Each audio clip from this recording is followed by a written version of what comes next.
नमस्कार, मी विशाल परदेशी. महाराष्ट्र विशेषमध्ये तुमचं सगळ्यांचं स्वागत. राज्यातल्या तुमच्या आमच्या उपयोगी बातम्या आणि महत्त्वाच्या घडामोडींचा आढावा घेऊया.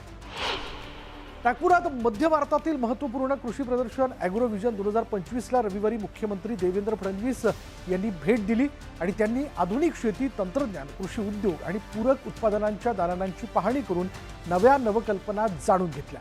या भेटीदरम्यान नितीन गडकरी, प्रतापराव पवार, रवी बोरटकर, डॉक्टर CD माई यांच्यासह प्रमुख मान्यवर उपस्थित होते. ॲग्रोव्हिजनचं हे 16वं वर्ष असून फाउंडेशनच्या 10 वर्षांच्या पूर्णत्वानिमित्त तयार करण्यात आलेल्या कॉफी टेबल बुकचं देखील प्रकाशन मुख्यमंत्र्यांच्या हस्ते करण्यात आलं. मुंबईतील झोपडपट्टी आणि वंचित वस्त्यांसाठी स्वच्छ, सुरक्षित आणि परवडणाऱ्या स्वच्छतेच्या सुविधा देणारा सुविधा केंद्र उपक्रम आदर्श मॉडेल ठरतोय. मुख्यमंत्री देवेंद्र फडणवीस यांच्या संकल्पनेतून सुरू झालेल्या या उपक्रमात मुंबई महानगरपालिका, हिंदुस्तान युनिलिव्हर लिमिटेड, HSBC आणि JSW फाउंडेशनचा सहभाग आहे. सध्या 23 केंद्र कार्यरत असून लाखो नागरिकांना स्वच्छतेचा लाभ मिळाला. जलबचत, कचरा व्यवस्थापन, महिलांचा सहभाग आणि आरोग्य सुधारणा यामुळे हा उपक्रम प्रभावी ठरला. ताडोबा अंधारी व्याघ्र प्रकल्प परिसरातील 800 एकर क्षेत्राचं पर्यावरणीय पुनरुज्जीवन करण्याचा महत्वाकांक्षी उपक्रम मुख्यमंत्री देवेंद्र फडणवीस यांच्या संकल्पनेतून सुरू झाला. रिवाइल्डिंग संकल्पनेवर आधारित हा महाराष्ट्रातील पहिलाच प्रकल्प असून झिरोधा आणि रेन मॅटर फाउंडेशन यासाठी सहकार्य करते. या माध्यमातून मोनोकल्चरच्या ऐवजी जैवविविधता वाढवणारी नैसर्गिक पुनर्स्थापना केली जाणार आहे. हा उपक्रम विदर्भातील पर्यावरण संवर्धनासाठी आणि देशातील कॉर्पोरेट क्षेत्रासाठी आदर्श मॉडेल ठरणार आहे. नागपूर पुस्तक महोत्सव 2025 अंतर्गत झिरो माईल लिटरेचर फेस्टिवलचा उद्घाटन सोहळा मुख्यमंत्री देवेंद्र फडणवीस यांच्या हस्ते रेशीमबाग इथे पार पडला. पुस्तकांमुळे संस्कृती, जाणीव आणि वैचारिक प्रगल्भता टिकून राहते असं सांगत त्यांनी नागपूरच्या समृद्ध साहित्यिक वारशाचं महत्त्व अधोरेखित केलं.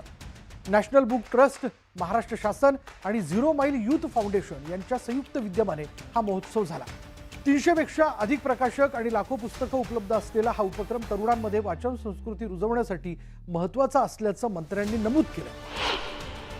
AIच्या माध्यमातून शॉर्टकटने आपल्याला सगळी माहिती मिळते, पण आपल्याला जर ज्ञान संपादित करायचं असेल तर पुस्तक हाच आपला खरा मित्र आहे. पुस्तकाशिवाय ज्ञान नाही आहे. आणि मग पुस्तक वाचण्याकरता माध्यम कुठले असू शकतं, ते AI पण असू शकतं, पण वाचलं पाहिजे, वाचन संस्कृती तयार झाली पाहिजे. या दृष्टीनं पुस्तक महोत्सव खूप महत्त्वाचा आहे. आणि आता महाराष्ट्र एकमेव असं राज्य झालं आहे की ज्या ठिकाणी 2 पुस्तक महोत्सव आपण करतो. पुण्याचा पुस्तक महोत्सव तर आता युनेस्कोकडे चाललेला आहे आणि नागपूरचा पुस्तक महोत्सव आता आपण सुरू केला. मुंबईत निष्क्रिय बँक खात्यांमधील रक्कम योग्य खातेदार आणि त्यांच्या वारसांपर्यंत पोहोचवण्याकरता रिझर्व्ह बँकेचा तुमचे पैसे तुमचा हक्क हा उपक्रम गतिमान झाला. या तंत्रज्ञानामुळे नावातील बदल, स्पेलिंग त्रुटी असूनही एकच खातेदार ओळखणं सुलभ होणार आहे.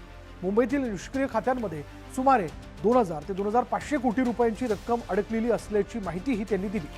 खातेदारांना eKYC आणि वारस नोंदणी नियमित करण्याचं आवाहन देखील करण्यात आलं. जिल्हाधिकारी अचल गोयल यांनी सर्व बँकांनी डिडुप्लिकेशन तंत्रज्ञानाचा अवलंब करण्याची गरज असल्याचं सांगितलं. महाराष्ट्र शासनाच्या सार्वजनिक आरोग्य विभागाने प्रोजेक्ट सुविधाद्वारे मातृत्व आणि बाल आरोग्यात मोठी डिजिटल झेप घेतली. मुख्यमंत्री देवेंद्र फडणवीस यांच्या संकल्पनेतून राबवलेल्या या उपक्रमात 50 लाख बालकांच्या पालकांची आणि 40 लाख गर्भवती महिलांची नोंदणी पूर्ण झाली असून एकूण 94 लाख लाभार्थ्यांपर्यंत सेवा पोहोचल्या. SMS रिमाइंडर प्रणालीमुळे वेळेवर लसीकरण आणि मातृ आरोग्य सेवेतील जागरूकता वाढली आहे. महाराष्ट्र राज्य लॉटरी मंडळाच्या बैठकीत बेकायदेशीर लॉटरी व्यवहारांना आळा घालण्यासाठी विविध उपायांवर चर्चा झाली. अनधिकृत लॉटरी विक्री, बोगस तिकीट व्यवहार आणि इतर राज्यांच्या लॉटरीची गुप्त विक्री करणाऱ्यांवर कठोरात कठोर कारवाई करण्याचे निर्देश उपमुख्यमंत्री आणि अर्थमंत्री अजित पवार यांनी दिले. नागरिकांची फसवणूक थांबवणं, लॉटरी व्यवस्थेत पारदर्शकता आणणं आणि राज्याचा महसूल वाढवणं हे बैठकीचं प्रमुख उद्दिष्ट होतं. मुंबई उपनगर जिल्ह्यात बोरिवली आणि अंधेरी इथे अत्याधुनिक सेतू सुविधा केंद्रांचं लोकार्पण मुख्यमंत्री देवेंद्र फडणवीस यांच्या हस्ते करण्यात आलं. तंत्रज्ञानाधारित, पारदर्शक आणि वेगवान सेवा देण्यासाठी उभारलेली ही केंद्र स्मार्ट प्रशासनाकडे वाटचाल करणारा महत्त्वाचा टप्पा ठरणार आहेत. डिजिटल क्यू मॅनेजमेंट, टोकन प्रणाली आणि रिअल टाइम स्टेटस डिस्प्ले यासारख्या आधुनिक सुविधांमुळे नागरिकांचं कामकाज सुलभ होणार आहे. आज महाराष्ट्र विशेषमध्ये इथेच थांबणार आहोत. पहा फक्त न्यूज 18 लोकमत.